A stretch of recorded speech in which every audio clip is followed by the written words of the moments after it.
CM योगी का कांग्रेस परवार। खबर यूपी के फर्रुखाबाद में एक कार्यक्रम को संबोधित करते हुए मुख्यमंत्री योगी आदित्यनाथ ने कांग्रेस और समाजवादी पार्टी को जमकर हमला बोला। मुख्यमंत्री योगी ने मालेगांव ब्लास्ट मामले में हुए खुलासे को लेकर कहा कि कांग्रेस ने देश में सर्वाधिक समय तक शासन किया। उस समय एक ऐसे बीजेपी कार्यकर्ता, नेता, आरएसएस नेता हिंदू नेताओं को झूठे मुकदमे में फंसाने का काम कर रहे हैं।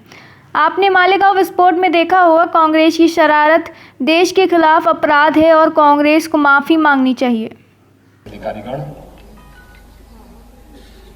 और आज के इस कार्यक्रम में न केवल इस कन्वेंशन सेंटर में बल्कि प्रदेश के अलग अलग क्षेत्रों में भी उपस्थित प्रदेश के सभी अनुदेशक और रसोइयागण, उपस्थित भाइयों बहनों,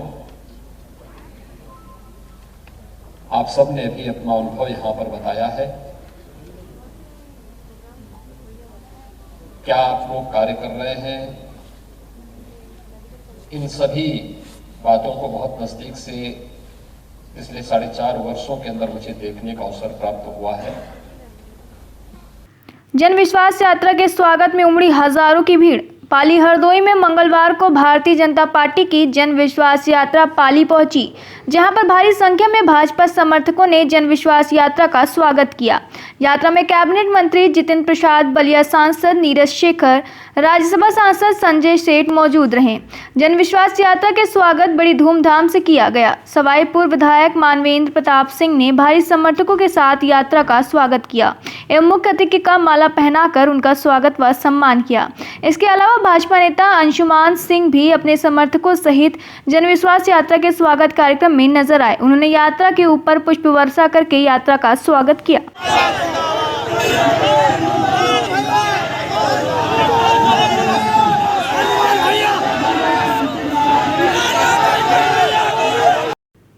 किसान परेशान, सिस्टम लाचार, तस्कर मालामाल। भारत नेपाल सीमावर्ती क्षेत्र में किसान खाद के लिए बेहाल है। किसानों को अपनी खेत में खाद की जरूरत को लेकर दर दर भटकना पड़ रहा है, तो वहीं दूसरी तरफ भारत के सीमावर्ती क्षेत्रों में स्थित खाद विक्रेता 270 और 300 में मिलने वाली खाद की बोरी 400 रुपयों में तस्कर को बेचकर मोटी रकम कमा रहे हैं और किसानों की सूद लेने वाला कोई नहीं, जबकि तस्कर द्वारा इधर से खाद ले जाया जा रहा है, उधर से नेपाली पाउच शराब की तस्करी जोरों शोरों से फल फूल रहा है। हमारी सुरक्षा व्यवस्था में तैनात प्रशासन चंद फायदों की लोभ में चैन की बंसी बजा रहे हैं।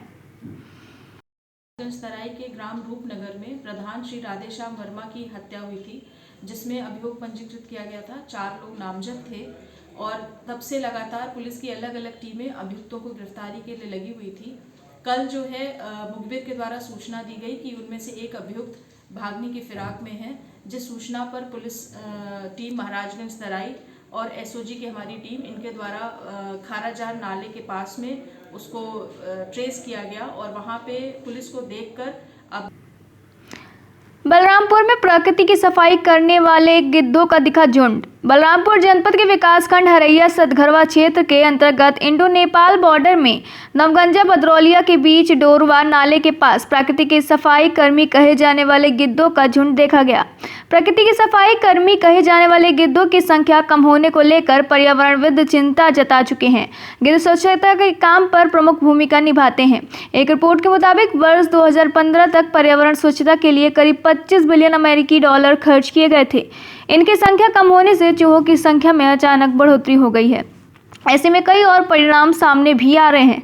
वैसे तो पूरे देश में घट रही, लेकिन नेपाल में तलहटी में बसा बलरामपुर जिले के तराई इलाके में गिद्धों की मौजूदगी सुखद है। बलरामपुर में एक दिन की बरसात बनी किसानों के लिए वरदान। बलरामपुर में एक दिन होगी बरसात किसानों के लिए किसी वरदान से कम नहीं। मौसम विभाग नई दिल्ली के अनुसार इस सप्ताह में मंगलवार रात्रि से बुधवार को हल्की से मध्यम वर्षा होने की संभावना थी तथा हल्की वर्षा होने से रबी की फसलों को खास तौर से गेहूं की फसल के लिए लाभप्रद साबित होगी।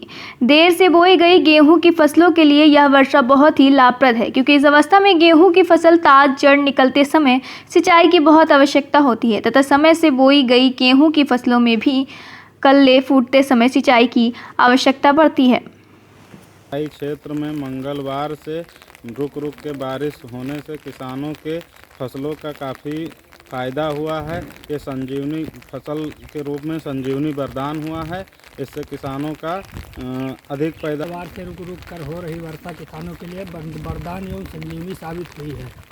इससे फसलों की आय दुगनी तो होगी ही, उसके साथ साथ फसलों की फ़ायदा हुई। जैसे फसल में चना है, मटर है, मसूर है और गेहूँ, इसके लिए काफ़ी फ़ायदा हुआ है बारिश होने के कारण। फर्रुखाबाद से गंगा एक्सप्रेसवे न निकालने पर सपा नेता कर रहे विरोध। खबर फर्रुखाबाद के कोतवाली क्षेत्र के क्रिश्चियन ग्राउंड की है, जहां नेताओं को पुलिस ने हिरासत में ले लिया है। बता दें कि सपा नेता मुख्यमंत्री योगी आदित्यनाथ को ज्ञापन सौंपने जा रहे हैं। फर्रुखाबाद से गंगा एक्सप्रेसवे न निकलने का सपा नेता विरोध कर रहे थे। सपा नेताओं ने गंगा जी के नाम पर एक्सप्रेसवे गंगा किनारे फर्रुखाबाद से न निकालकर शाहजहांपुर से निकालने का विरोध करने सभा स्थल पर पहुंचे, जहां पुलिस ने सभी सपा नेताओं को हिरासत में लेकर पुलिस लाइन भेज दिया। वहीं सपा नेताओं ने रोड पर बैठकर धरना प्रदर्शन किया।